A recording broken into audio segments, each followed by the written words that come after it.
Here are my choices for the best rebuilds and the most fun teams to play with in each Group of 5 conference in the new EA College Football 25 video game. Let's start in the American, and for the rebuild, man, we gotta go Army. With rule changes in the NCAA due to blocking, it's been kind of hard for Army to fully establish that identity that they had, where they were doing really well under Monken the last 2 years. They've gone 6-6. But the best thing about this, try to bring it back. There's no restrictions. In real life, these guys got to get a little bit smaller. They can't be as big as their opponents. In the video game, it don't matter. You get incredible classic uniforms and Mitchie Stadium.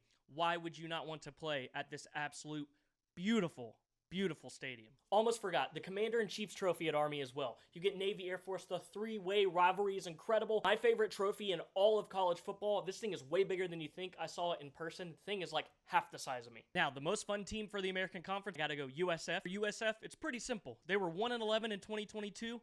7-6 in 2023, and just absolutely blasted Syracuse in their bowl game. USF also had the #1 recruiting class in the American. If you look just at recruiting, and if you do overall with transfers, they were second behind Tulane. Key commits for USF were Jonathan Eccles, a number 18 tight end in the country, 6'6", 225 from IMG. Jalen Pettis, the number 7th ranked edge out of JUCO, who played at Iowa Western Community College. He was a first-team All-American on back-to-back national championship teams. So I want to point out 6'6", 330 offensive tackle junior USAB from Vanderbilt. Jack Wilty from Colorado, a 6'4", 310-pound interior offensive lineman. This is great size pieces for a team like USF. The key reason why USF will be the most fun. Name Byram Brown. Get to know it in real life and in the game. The first USF quarterback to ever pass for over 3,000 yards in a single season, and get this, the only quarterback in the country besides Heisman Trophy winner Jaden Daniels to throw for 3,000 and rush for over 800. He is the key piece of this, and hey, this will be a very fun team in the new game.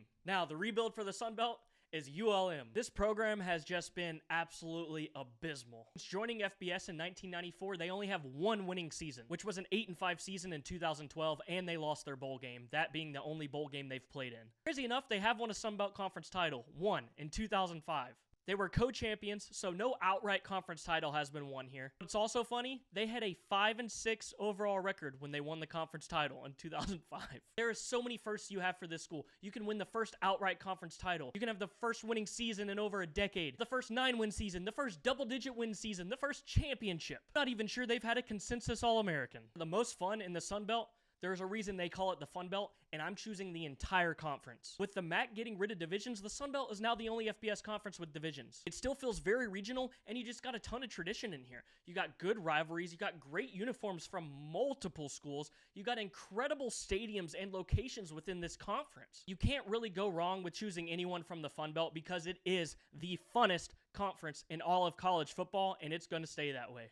The MAC. Of course, America's favorite rebuild, the Akron Zips, baby. Now, Akron has won 11 games since 2018. They haven't been to a bowl game since 2017. They haven't won a bowl game since 2015. Their best season since 1975 is an 8-5 season with a bowl win in 2015. Wagon Wheel rivalry with Kent State, an elite, underrated college football rivalry. Now, my choice for the most fun in the MAC, Ohio. For this one, Ohio, I love their uniforms, cool stadium, and you have the rivalry with Miami of Ohio, which is the oldest rivalry in the MAC. A big reason I made this choice is, can you continue the winning ways? Curtis Rourke, the quarterback for them the last 2 years, has left. Been a tremendous player for the Bobcats. Last 2 years, Ohio has won 10 games in back-to-back seasons for the first time ever. They also became the first MAC team to win 5 straight bowl games since Marshall from 1998 to 2002. Fun note, Mike Gundy's son, Gunnar Gundy, transferred to Ohio. So yes, you can play with him in the game. And the one big player you need to know if you're going to play with Ohio is Bradley Weaver. 6'4", 240-pound defensive lineman who led the Bobcats with 6 sacks last year and had 34 tackles with 13 for loss and a forced fumble. Another thing here is you can chase after something the Bobcats have never done, winning a MAC conference title game. And yes, Ohio has 5 conference championships in the MAC. The last one came in 1968. They have made the MAC championship 5 times and lost every single time. You could be the first coach at Ohio to win them a MAC championship game. Now let's move on to the CUSA. The best teams to rebuild, we got 2, Kennesaw State and Sam Houston State. Kennesaw State, it is officially their first season in FBS football, so obviously that warrants a rebuild because it will be tough. This has Sam Houston State, who played their first season in the FBS last year after being a pretty damn good program in the FCS. Houston State went 3-9 last year in their first year. 6 of their 9 losses were by 10 points or less, and 5 of those 6 were actually 1 possession or less. 2 losses being in overtime, so nothing went their way. So 2 great choices for 2 programs trying to flourish in this new world of big-time college football. For Conference USA, the most fun, I'm sorry, I gotta do it because this is the team that I am doing my first dynasty with, Jacksonville State. Do not rank very well in recruiting for the incoming classes, but also, like the other programs I talked about, still a transition period for them. Last year in their first year in the FBS, 9-4, winning the New Orleans Bowl. Now with Jacksonville State, the big reason I really like this, being from Alabama, is all the rivalries. You already have the rivalry with Troy, which you can play yearly now. Then you can play UAB, South Alabama, Auburn, Alabama, just endless possibilities. Hell, half your schedule can be Alabama teams. Or if you can move conferences, just create an Alabama conference. Let's think of all the big-time SEC programs around you and the transfer portal in the game. Some of the smaller guys who may not cut it, send them to me, baby. Proximity to those schools for the transfers and establish a great recruiting base in the Southeast. On to the Mountain West Conference. For the rebuild, we gotta go New Mexico. New Mexico hasn't won more than 4 games in a season since 2016. 19 wins in the last 7 years. And they only have 5 winning seasons in the last 20 years. 3 of those coming from 2007 and before. New Mexico has never won the Mountain West Conference. Their last conference championship came in 1964, and their last outright conference championship came in 1963. Those were both in the WAC.